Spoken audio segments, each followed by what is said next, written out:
let's go ahead and make a start tonight. I'm Paul Betts, one of the members of the history faculty and the current director of the European Studies Center. It is a special event tonight. It's also a very special year for the college. The college is celebrating its 75th anniversary this year. The European Studies Center is also celebrating its 50th anniversary. This event tonight is, in a sense, the first of a range of commemorative talks and presentations we're going to be organizing over the course of the autumn term. So this is great news that we can start with Franziska tonight. I should just give a little background, given the fact that this is our annual lecture tonight. This is one in which the European Studies Center was founded in 1976, a generous grant from the Volkswagen Foundation, also negotiated by the then founder and first director of the European Studies Center, Tony Nichols. It was an effort at the time to, in a sense, bridge Germany and UK interests against the background of Britain joining the EEC in 1973, effort to extend a hand then to across the channel. So British-German relations are the very, very heart of the European Studies Center in its early decades, and that continued after the center was renamed the European Studies Center, no longer the West European Studies Center, as originally had been in 1976. So the idea of a kind of German British consort was a key part of the European Studies Center from the 1990s. From 1990s, then, it was an effort to study Europe as a kind of whole and free, in a sense to think about Europe across the kind of Cold War divide. And over the decades, we've had a whole range of fellows in visiting scholars from Europe. The first one actually started from Germany in 1965. And then we've had a whole range of fellows from all corners of Europe, from France, from Spain, Estonia, and of course from Germany. And this year, we've got fellows in all corners of Europe as well. Now, in a sense, what we'll be talking about tonight is the world, of course, is changing very, very quickly. Crisis after crisis, we live in an era of kind of serial international wars with direct impact on Europe, European security, and of course, climate politics. We're all adjusting to the end of a kind of US-led West, and we're going to need to think differently about what that means for Europe, its role, and the future. So now we'll turn to our featured speaker, Franziska Brantner. No one is better placed to think through some of these issues with us. She's both an academic and a practitioner with experience of dealing with both the forest and the trees, kind of literally and metaphorically. And she approaches her work from the long neglected aspect of green politics. Very timely, because of course, as you've probably read in the papers recently, in NASA's governing coalition, the German government has doubled down on fossil fuel in reaction to the Iranian war and has moved away from its commitment to net zero emissions by 2050, and also has beefed up the military place. So that's also a very huge change that I imagine Franziska will be talking about today. She is the co-chair of the German Green Party, a member of the Bundestag since 2013. She served as the parliamentary state secretary, the federal Ministry of Economic Affairs and Climate Action in Scholz's government from 2021 to 2025. Before that, she was a member of the European Parliament. She's also co-authored a UN report on human rights policy back in 2010 and was a consultant for the United Nations Development Fund for Women, or UNIFEM. Franziska was born in Baden-Württemberg. She studied politics and economics at Sciences Po, and at Columbia, she then earned her DPhil or PhD at the University of Mannheim on the reform capacity of the United Nations, still a very timely topic. She knows this college well. She was a research fellow here at ESC back in 2006, 2007, so exactly 20 years ago. We're very, very happy to welcome you back. Today, she'll reflect on Germany's current situation and the state of liberalism, which, as everybody knows, has been under external aggression and pressure, and of course, also from internal forces that have seriously eroded internal freedoms from within.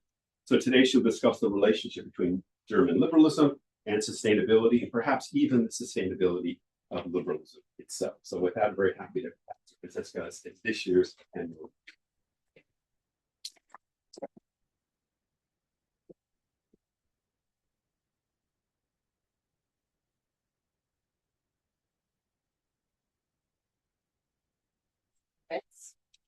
You Timothy.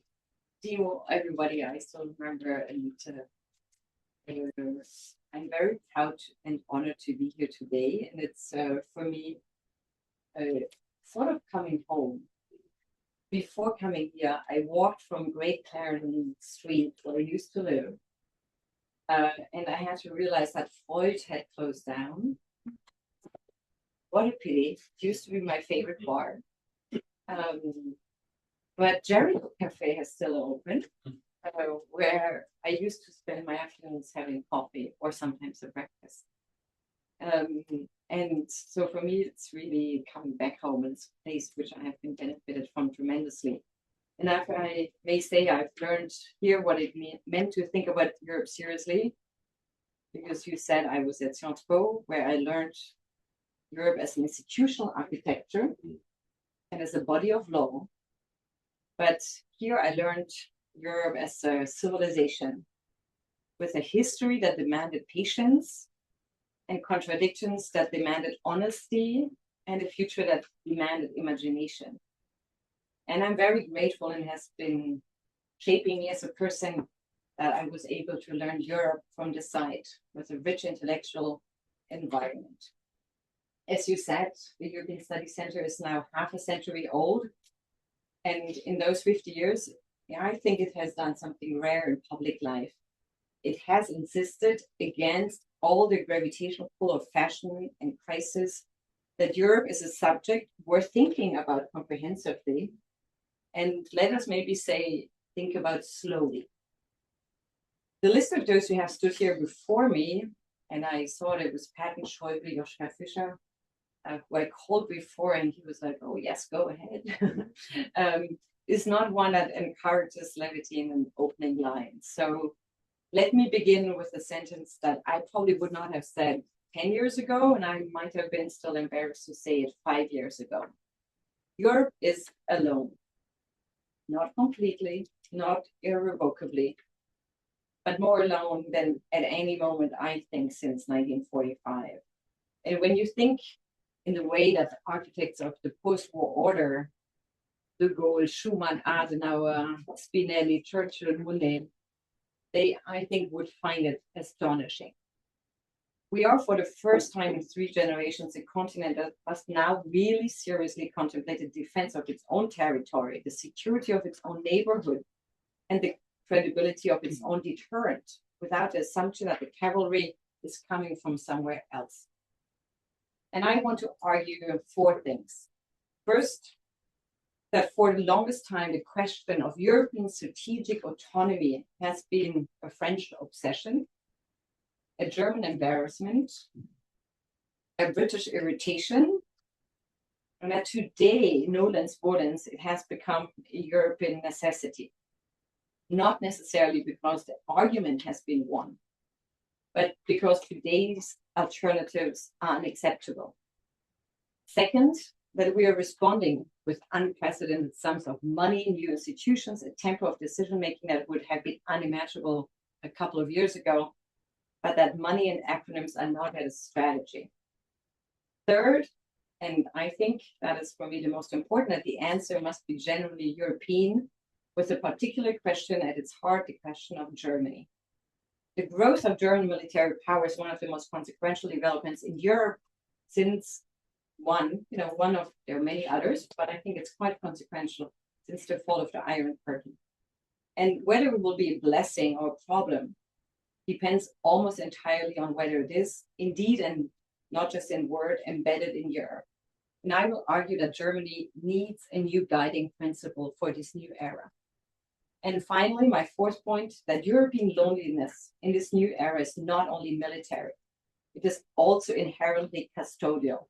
We have become the custodians of something larger than our territory, a political tradition whose other guardian is in big trouble. And what I talk about is liberalism. So let me address them one at a time. Please come in. Let's put this way.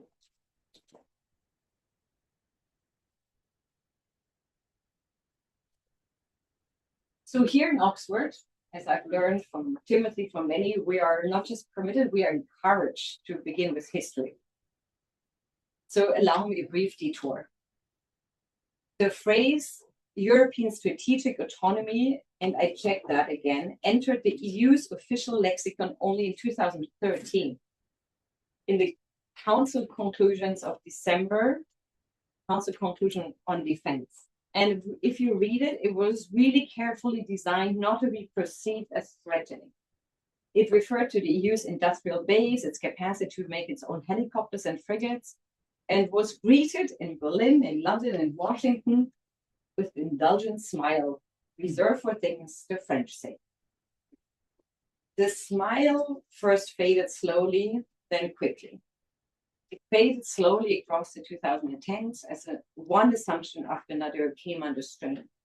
Russia's annexation of Crimea in 2014 ended a post-Cold War holiday from history, though we didn't quite admit it at the time in my country. The first Trump administration's approach to NATO, the public hectoring about 2% contributions, the suggestion that Article 5 might be conditional, that cracked already the psychological foundation of the alliance, even as institutional architecture held. Brexit removed from the European Union its most significant military power. And some might remember the withdrawal from Afghanistan in 2021, conducted with what European capitals experienced as the courtesy of an afterthought, demonstrated that even an Atlanticist American administration would set a timetable and Europeans would adjust. Then the 24th of February 2022, and nobody and nothing to smile about. And the Russian invasion of Ukraine did not change everything, but it mattered so much. It showed again that a major land war in Europe was not just a memory, but had become new reality. And it showed that our European defense industries could not produce artillery shells at a rate that the war consumed them. And also it showed again that we didn't have strategic enablers. I just mentioned it, air-to-air refueling, long-range precision strike, satellite intelligence, just to name a few. And it demonstrated, and I think that was the toughest in Germany, that even though Biden's United States remained at that time willing to lead, European security could no longer be a passive military good consumed by Europeans and produced by Americans. And now we're in the present with the second Trump administration. Everything that used to be implicit is now explicit. The patience for European, as they call it, free riding is exhausted. And you have seen that recently Trump announced the withdrawal of another 5,000 US troops from Germany. And it was triggered, as we're told from DC, less by strategic calculation than by the presidential displeasure at Chancellor Merz's criticism of the war against Iran, of some words said in front of students. So it is a data point, a very telling one. The defense of Europe now depends, at least in part, on the mood of one man in Washington. And that is not sustainable for our security, for the security of 500 million people. And I have, some might remember, if you've been thinking about Europe as more strategically autonomous, never as an anti-transatlanticist, but always as accepting that over multiple elections and across both parties, Americans have signaled that the burden-sharing balance of the Atlantic Alliance has to change. And I think we need to acknowledge it and finally act accordingly.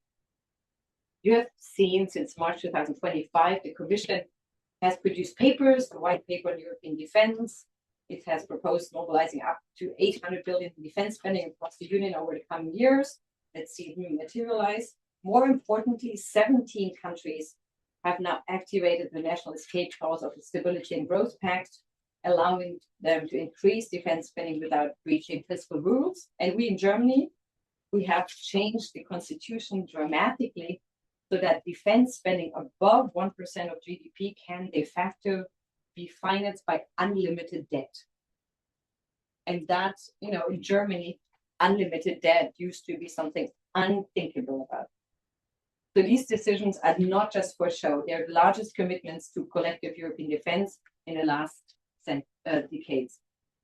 And you might know the European defense ecosystem, they have produced a lot of acronyms that probably even the Pentagon would blush about. Yeah, SAFE, PESCO, EDIRPA, ASAP, EDIP, the list is long. Some of you may be studying some of them. And each one, I would say, represents a generally useful instrument. But of course, they are not yet a strategy. And I think we need to answer 4 questions. Against whom are we defending? With what means? Through what command structure? And to what political end? We have begun to answer the first. Russia is the most serious. I don't have to explain why. I think it has been admitted now almost across all Europe, not at least in my country. We have begun to answer the second with money, as I just said, but it's spent in 27 separate budgets, 27 separate procurements, 27 separate priorities. So we are not building a comprehensive and credible deterrent against any potential aggressor. The third question, there is no European command. We have the European Defense Agency. It's a procurement coordinator, the EU's military staff, a planning cell. But the command of European forces is either a national prerogative or a NATO under joint command of NATO. And I think if we go through the scenario I was just speaking about, it might mean that in the worst scenario, we depend on American willingness or American mood. And as I said before, that is, I think, not sustainable. We have not, I think, honestly begun to answer the fourth question: to what political end are we rearming? To deter Russia, yes, but deterrence is a means, not an end. Are we rearming to enable Ukraine's victory or its stalemate? What in the end are we defending? These are not academic questions. They determine what forces we need, what industrial base we need, and let us not flinch from the word, what nuclear posture we need. And I don't think that we have been trying honestly or publicly to give answers. I want to sketch some of my thoughts on this. And I think, a perspective could be a European Defense Union. And I don't think this will ever be a project of all 27 member states. Because I think if we try it, we will undoubtedly fail. And those who insist on 27 as a precondition for moving forward, I think, are either naive or more likely against the very notion of the European Defense Union. So what we need is a coalition of the brave. I see there the big states: France, Germany, Poland, Spain, Italy. The states that bring the front line and the experience, the Baltics, the Nordics. The states that bring serious defense, industrial and naval weight, that's above all the Netherlands. Ideally, Norway as well. And I think indispensably the United Kingdom. And in due time, our Ukrainian heroes and friends.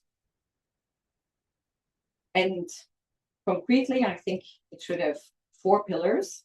First, deployable European armed forces, not paper formations, not rotational rebadging, what we're having right now, but a real joint unit capable of acting. Second, decision-making structure that actually work, fast as NATO and slower than panic, with clear rules about who decides what and on whose behalf. Third, and I think that's probably might be the most difficult, joint procurement as the rule and a properly empowered European Armaments Agency with the authority to take decisions on procurement and the budget to back them. Fourth, and that comes from the third, a generally integrated European defense and security industrial complex. Not 27 national champions in competition, but a single market for defense woven together by design. And I think, when we talk about what it has to deliver, I spoke about some of the hard defense. But honestly, if we talk about the new challenges, drones in every category, but we need to go further. It's not just the cockpit and the trenches. I think the European Defense Union must be sovereignty across the whole stack on which modern military power now rests. We talk about a sovereign cloud infrastructure, secure communications, our own chips, our own AI capability for defense applications, and a serious sustained effort to reduce European dependence on imported rare earths and critical minerals. Without this digital and industrial backbone, every shell we produce and every aircraft we deploy still runs, in the end, on infrastructure controlled elsewhere. And that is not strategic autonomy, that is autonomy on someone else's terms. And I think that it requires much more autonomy on energy. We need to become less dependent on fossil fuel. We have seen that fossil fuel dependency has been costly to us and dangerous at the same time, risking our security on the continent.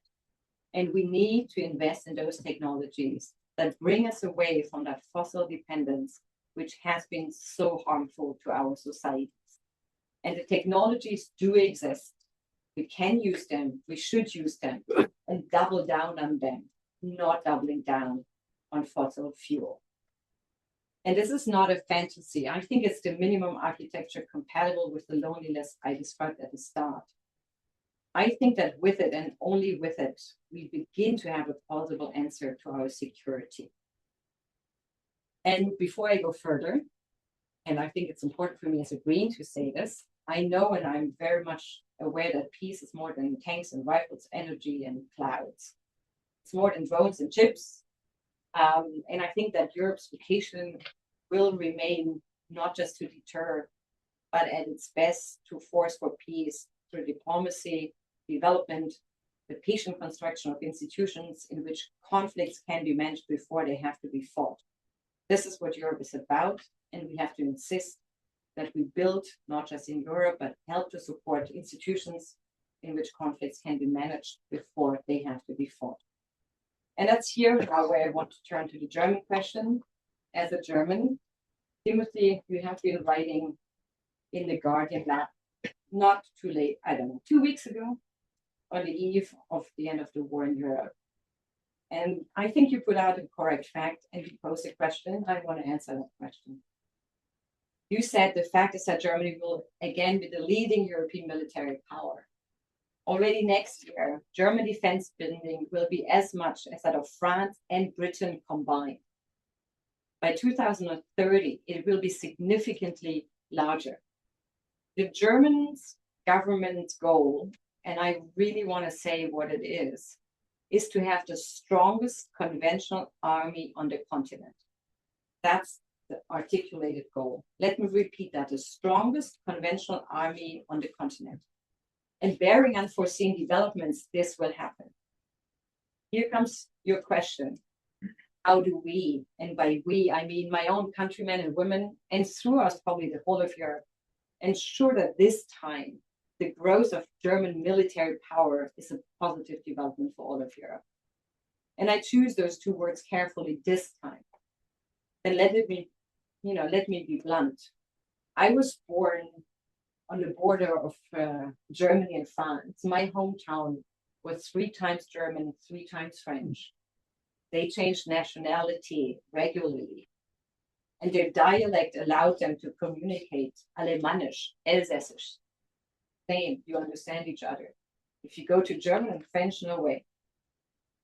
So I'm a child of the Franco-German Reconciliation Project. I went to the German-French high school with the kids of the French soldiers stationed a few kilometers from my home. And I find myself wondering how quickly my fellow citizens forget the scars that German imperialism and Nazism have left all over Europe. Those words have meant Verdun and La Somme. They have meant Warsaw, Coventry, Lidice, and Rotterdam. They have meant Auschwitz. The post-war German Republic, and I say this with the gratitude of someone whose entire life has been lived under its protection, was constructed precisely on the recognition that this should and could never happen again. Nie wieder. The simplest and most powerful 2 words in modern German political language. Never again. And for the past 70 years, nie wieder has meant restraint. To this day, it implies a constitutional reluctance to use force. It has meant the deliberate cultivation of a strategic culture so cautious that it sometimes infuriated our allies. It has meant deferring on hard questions of military power to Washington, to Paris, and to London. And that restraint, embedded first in NATO and then in the European Union, is a foundational achievement of the post-war order. It was the price we had to pay to be admitted into a community of nations that had every reason to be wary of us. But nie wieder in that form, restraint, deferral, a smaller army than circumstance demanded, is no longer the nie wieder that today's world requires. Today's nie wieder must be in its deepest form Germany's commitment that the catastrophes of the 20th century will never return to this continent. Restraint in the face of an aggressive nuclear-armed Russia and an unreliable America is a misinterpretation of Nie wieder. It risks no longer being a contribution to European peace. It risks becoming a subtraction from it. Nie wieder must be a contribution to European peace. So we must rearm. The question is not whether, but how. And the how is, in the most serious sense, a question about German self-understanding. And let me come to how I want to answer Timothy's question. And I think what I'm saying tonight, almost nobody is saying clearly enough back home. Our neighbors are watching German rearmament, its efforts, and its intentions. The German political class would like to believe that all is fine in paradise. But the surveys and the data tell a different story, a story of how uneasy our neighbors feel about a remilitarizing Germany. In Germany, we don't speak about remilitarization. We speak about increasing our defense capability. Verteidigungsfähigkeit stärken. And I don't say this to scold. I say it because it's true and because the longer it remains unspoken among us, the more damage it will do. In Berlin, over the last 3 years, we have persuaded ourselves of a comforting story, that the Zeitenwende is overdue, that Europe is grateful for it, that our partners have been waiting for us to step up and now welcome us doing so. And there is, of course, truth in that story. Our partners are, on the whole, relieved that Germany has woken up from its long strategic slumber. But the story is incomplete, and probably the part it omits is the part that matters most.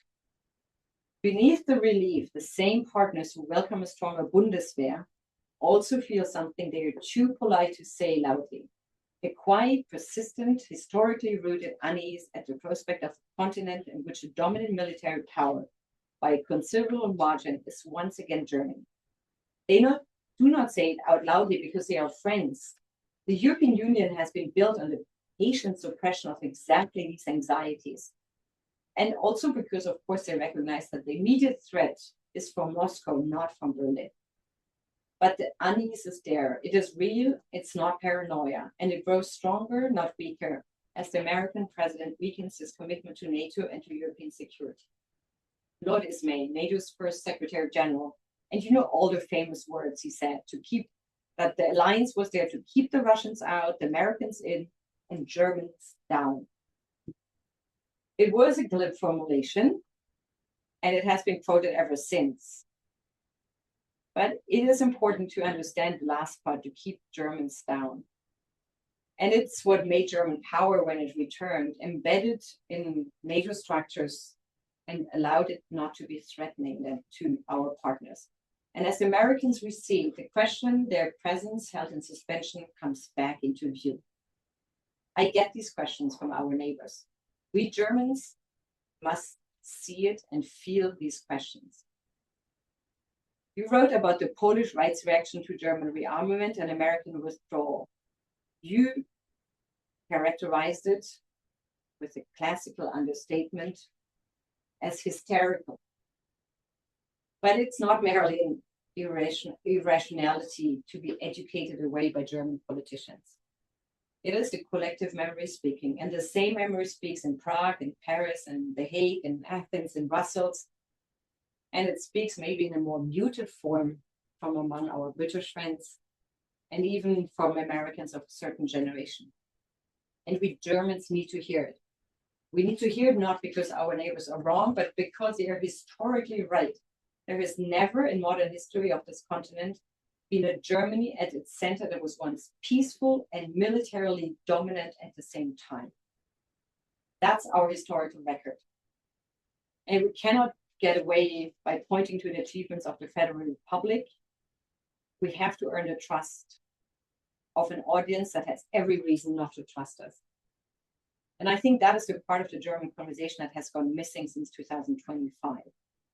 We speak about the Zeitenwende and what we as Germans must do, what we as Germans must spend, what we must build. We do it with much American procurement, and the rest is overwhelmingly national, channeled through our own industrial base, our own factories, our own constituencies. And this way is one that reawakens old fears. And that discomfort, I see it growingly expanding with the growth of AfD in Germany. It's a bit awkward because the AfD would probably become the most pacifist government towards Russia that we can imagine, because they're Putin's best friends. But we're building these militaries and the conventional armies not for now, but for 2035. And no serious person in this room would predict German politics in 2035. The new Bundeswehr we're building today will be inherited by political coalitions we cannot yet name, in geopolitical conditions we cannot yet foresee. And that should give every German pause. And the fact that it is not today, giving most of us pause, is itself reason to worry. This is why I want to suggest tonight that German strategic culture needs a new formulation, not a replacement for Nie wieder. Nie wieder remains the foundation and must remain the foundation, but the development of it fitted to the world we now inhabit. Today's Nie wieder must also mean never again German exceptionalism. It must mean Germany always in and with Europe for European peace. The formulation I would propose is this: Nie wieder allein. Never again alone. Nie wieder allein recognizes that our deepest interest lies in being part of a strong Europe and contributing generously so that Europe is strong enough to deter any potential aggressor from even thinking, let alone trying to undermine the European order. And it's also addressed to our partners. And this, I think, is the harder part for us, and the one we have really actually not begun to confront. Nie wieder allein must mean that German power is never again exercised alone. Not in the sense that we cannot have an army. Of course we must. But in the sense that the great choices, what to build, what to deploy, where to send, and whose command to what end, are made in concert, in structures, in binding frameworks, with allies who have a real say and not merely a courtesy consultation. We Germans must want this, and we must propose it ourselves before our neighbors feel they have to demand it of us. And this is not weakness. It's probably a deep reading of the lessons of 1914 and 1939. And the catastrophes that Germany brought our continent did not happen because Germany was too embedded in Europe, because they were, on the contrary, not embedded. And Helmut Kohl understood this in the 1990s when he embedded the newly unified Germany in a single market, in a single currency. And I still remember the debates in Germany. It was against many of my countrymen. And in the end, the end of the story, no country benefited more than ours. And the frameworks for European defense will not be, I would say, as tidy as a single market. It's not just economics, then it would probably be easier. But the principle is the same. German power embedded is a continental blessing. German power disembedded is a continental anxiety. And if we are honest with ourselves about war and what our country has been when it has stood apart, it should be a German anxiety too. So Nie wieder allein, applied to the rearmament, would have 4 implications, and I say them rapidly, but I think they're very consequential for Germany. First, on the industrial side, the surge of German defense spending must be channeled into a European industrial base. And I know that the pressures pushing in the opposite direction are formidable. Our export model is in crisis, and defense is the one growing sector in Germany right now. Great factories are turning into weapons production. And I know I told you that it's hard to imagine in Germany, every single defense contract over 25 million euros has to be approved by the budget committee of the German Bundestag, which is the best, really the best excuse to say everything has to be in my constituency. And especially in economic difficult times where you won't have the money back home. So we will have to create here a European spending. And that procurement, I think that's the second point, needs to be also joint, not just the spending, but the procurement together with others. So far, as I said, we have been mainly buying American, but if we replace this just with our own stuff, it will not help. And the most difficult part probably will not just be to build it together, but for Germans, maybe to just buy French or Polish or British rather than buying a German. I think that this is a discipline my country will not find easy. But I think we must impose it on ourselves anyway. Third, on command and operations, Nie Wiederleihen means binding new German forces into much more multinational European defense union structures that cannot be easily withdrawn by a future German government. And I think we really have to think of Germany 35 and how these constraints have to look like. And we have to propose those constraints ourselves. Fourth, and that is maybe the most delicate, Nie Wiederleihen must be extended by France, by the United Kingdom, and ultimately for us too, to nuclear deterrence. The conversation about extending British and French nuclear cover eastwards, which was in Germany until recently unthinkable, is now beginning. It is a conversation we Germans cannot have on our own. That would be dangerous. And I think that one that Britain and France cannot avoid. It is certainly the hardest conversation in European security, but it's overdue.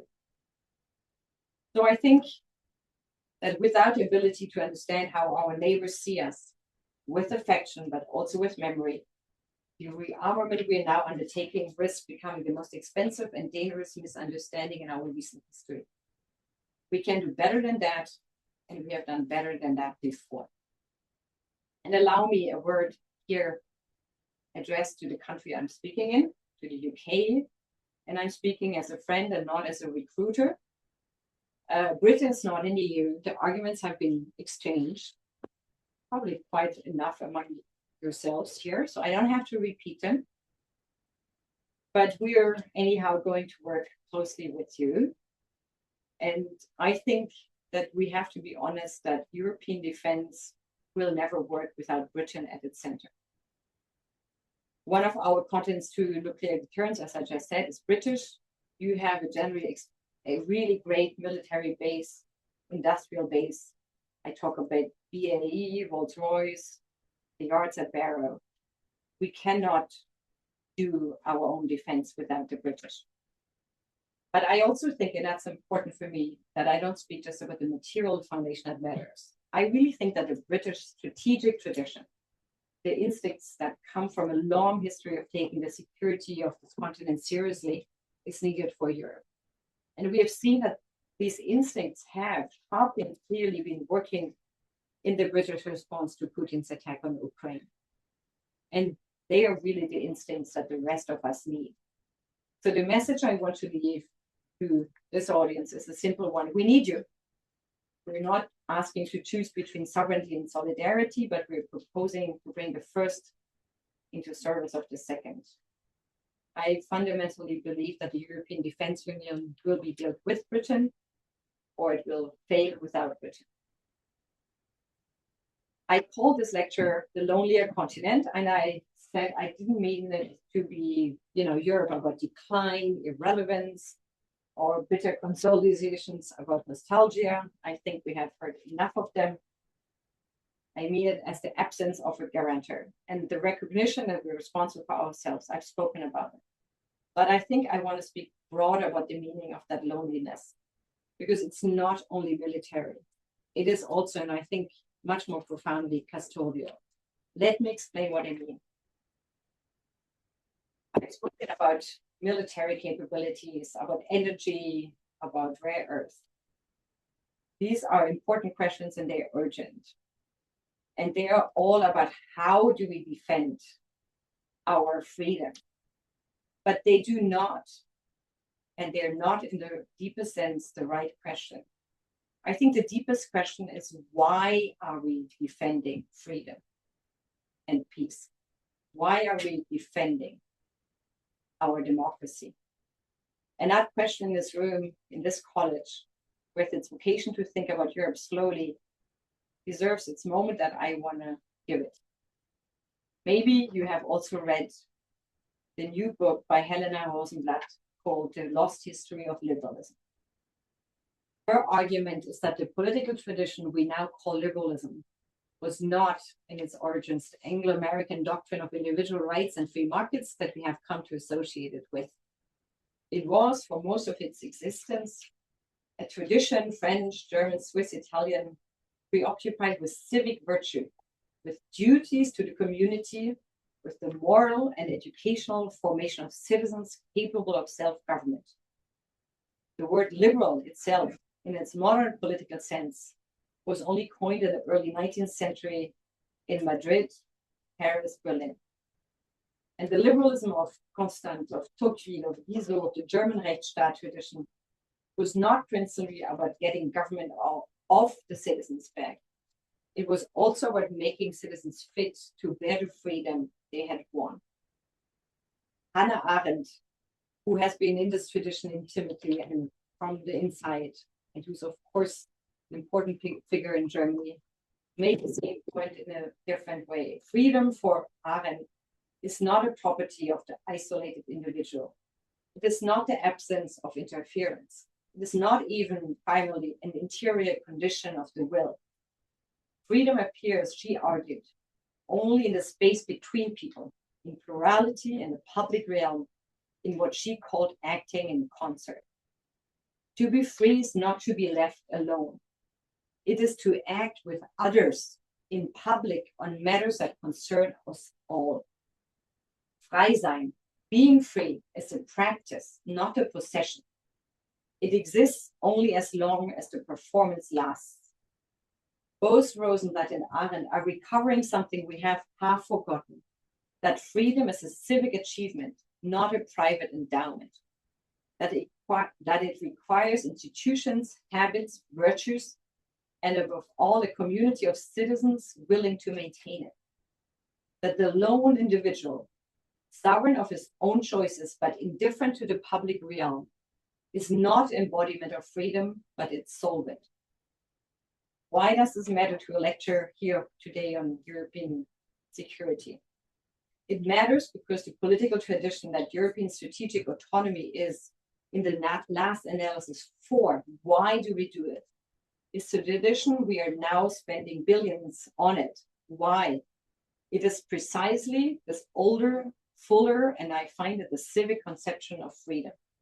It is the conception under which freedom is not one has when one is left alone, but one does when one acts together.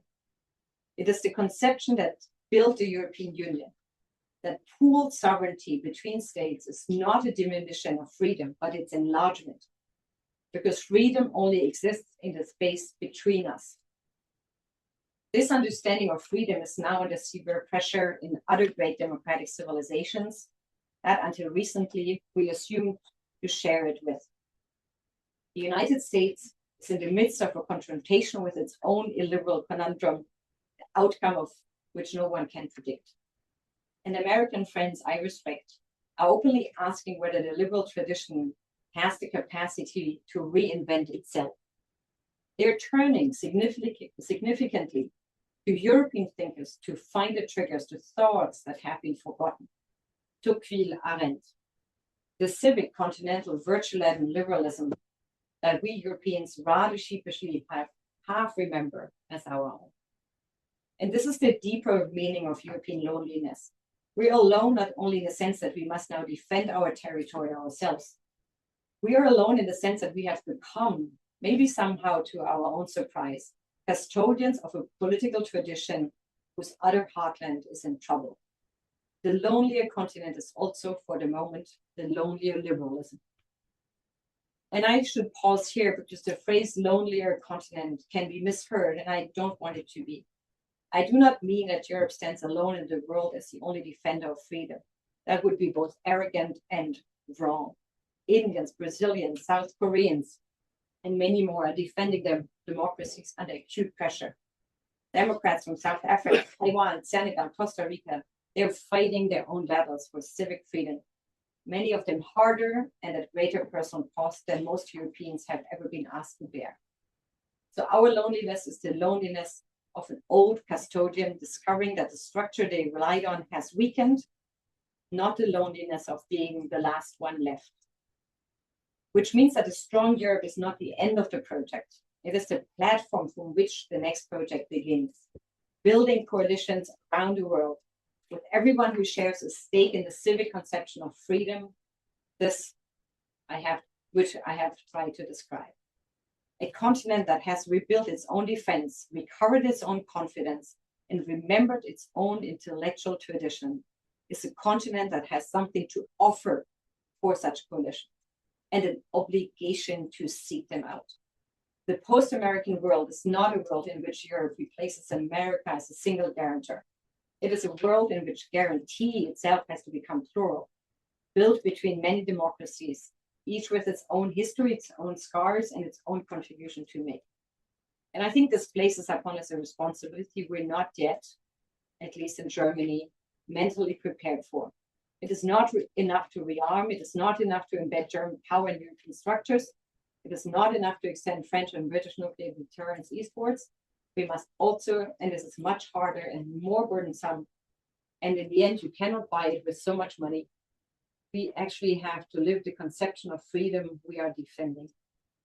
We must keep our public realms vigorous. We must resist in our own polities the temptation that has overtaken so much of the democratic world.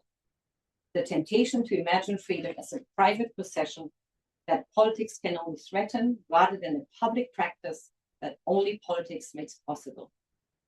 We must, in Arendt's words, keep acting in concert among ourselves, between our nations, and with democratic partners everywhere, in the spaces our institutions have made for us. So I want to extend in closing the principle I set out earlier in this lecture, Nie wieder allein, is the guiding principle for the new German military posture. But I think the principle has a wider application. It applies in the end to the European condition as such. Never again alone for Germany in the exercise of its military power. Never again alone for Europe in the assumption that someone else will defend it. And never again alone for any of us in the deepest sense, because freedom itself, properly understood, is not a thing one has alone. The defense of Europe and the defense of European freedom are the same defense, conducted on different fronts, but requiring the same virtues: solidarity, plurality, the willingness to act in concert, and the refusal to be alone. A continent that learns that lesson, maybe late, expensively, painfully, will have done more than rebuild its armies. It will have remembered what armies are for. That's the principle, that's the project, that is the work of our generation. And to end, I want to quote the French philosopher Elisabeth Badinter, who has spent a lifetime insisting that the Enlightenment is not a period of history, but a project. Not something we inherit finished from the 18th century, but something each generation must take up, renew, defend, and carry forward, or watch erode. He is right. The Enlightenment is a project. Liberalism is a project. Europe is a project. Freedom, in the civic sense in which Rosenblatt and Arendt understood it, is a project. None of these things can be possessed. All of them must be practiced. And we have on this continent, in this hour, been handed the practice, so may we prove worthy of it. Thank you.